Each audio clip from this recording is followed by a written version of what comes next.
สำหรับคณีយើងដែលតែងតែដាក់ម៉ោងរោជារៀងរាល់ព្រឹកហើយនៅថ្ងៃអាទិត្យហ្នឹងគឺយើងអត់ចង់ដាក់ឲ្យវារោទេគ្នាយើងអាចកំណត់បានតាមរយៈការបង្ហាញរបស់ខ្ញុំបាទនៅក្នុងវីដេអូមួយនេះតែម្ដងអូខេគ្រប់ជម្រាបសួរក៏ដូចជាសួស្តីទៅកាន់ពុកម៉ែបងប្អូនទាំងអស់គ្នាត្រឡប់មកជួបជាមួយនឹងខ្ញុំបាទបត្រីបន្តទៀតជាមួយនឹង PPY Channel របស់ខ្ញុំបាទផងដែរវីដេអូមួយនេះខ្ញុំនឹងចែករំលែកពុកម៉ែបងប្អូនជាមួយនឹងរបៀបនៃការដាក់លក្ខណៈថាម៉ោងរោប្រចាំថ្ងៃហើយយើងដកថ្ងៃណាមួយដែលយើងអត់ចង់ដាក់ទេឬក៏យើងចង់សម្រាកហ្នឹងទៅកុំឲ្យមានការដាក់ជាម៉ោងរោឬក៏រំខានយើងដេកនៅពេលព្រឹកអីចឹងទៅអូខេអញ្ចឹងបងប្អូនយើងអាចដាក់បានជាមួយនឹងការបង្ហាញរបស់ខ្ញុំបាទនៅក្នុងវីដេអូមួយនេះតែម្ដងជាហ៊ានដំបូងគឺយើងត្រូវចូលទៅក្នុងកន្លែងម៉ោងនេះមកបងប្អូនចុចមកអូយ sorry lạiនេះដល់ស្អីទេអូខេយើងចុចកន្លែងម៉ោងរោហើយយើងចូលកន្លែងសញ្ញាបូកខាងលើនេះបន្ទាប់មកទៀតបងប្អូនយើងជ្រើសរើសម៉ោងណាដែលយើងចង់ដាក់ឧទាហរណ៍ថាម៉ោង5ចុះខ្ញុំធម្មតាខ្ញុំងើបម៉ោង5ហ្នឹងហើយរាល់ថ្ងៃគឺខ្ញុំងើបម៉ោង5:00តែម្ដងបន្ទាប់មកទៀត AM កន្លែងហ្នឹង AM ហ្នឹងព្រឹកហើយ PM ហ្នឹងគឺពេលល្ងាចអញ្ចឹងយើងចង់ដាក់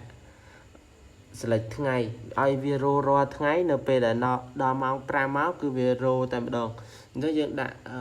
កន្លែងនេះមកចុចខាងលើគេហ្នឹងបងប្អូនយើងអាចជ្រើសរើសបានគេដាក់ពីថ្ងៃអាទិត្យច័ន្ទគេដាក់ថារៀងរាល់ថ្ងៃអាទិត្យ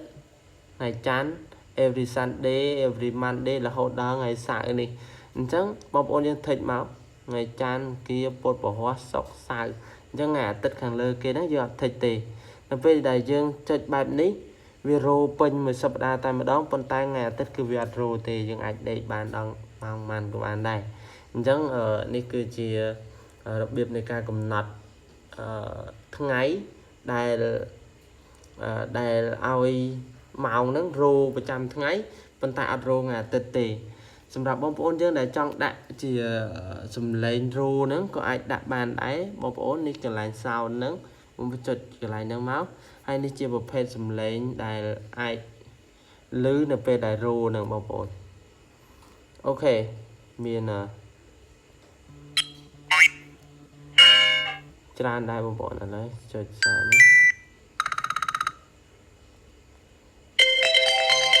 ហ្នឹងហើយនេះសិតតែជាប្រភេទសំឡេងដែលយើងអាចដាក់បាននៅពេលដែលយើងដាក់ហើយបែបនេះគ្រាន់តែចុចកន្លែង save មកបងប្អូនទាំងអស់គ្នា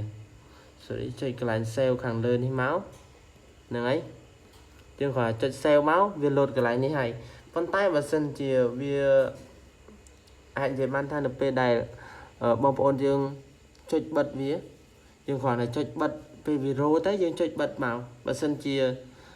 វានៅតែរោអញ្ចឹងអត់ឈប់បងប្អូនយើងអាចចុចកន្លែងសញ្ញាពណ៌ខៀវនេះកន្លែងនេះមកបងប្អូនបិទកន្លែងហ្នឹងមកហើយយើងបើកវិញមកបែបហ្នឹងគឺវារោប្រចាំថ្ងៃហ្នឹងគឺវារោរាល់ថ្ងៃតែម្ដងប៉ុន្តែអត់រោតែថ្ងៃអាទិត្យទេនៅពេលដែលយើងកំណត់បែបនេះរួចអូខេពុកម៉ែបងប្អូនទាំងអស់គ្នាបើសិនជាយើងចង់បិទម៉ោងរោនឹងវិញហើយយើងបង្កើតម៉ោងរោផ្សេងគឺយើងអាចចុចសញ្ញាបូកនេះបានហើយបើសិនជាអ្នកទាំងអស់គ្នាត្រូវការបិទម៉ោងរោនេះតែម្ដងគ្នាយើងគ្រាន់តែចុចកន្លែងនេះទៅវានឹងលែងរោទេម៉ោង5មកគឺវាអត់រោទៀតទេ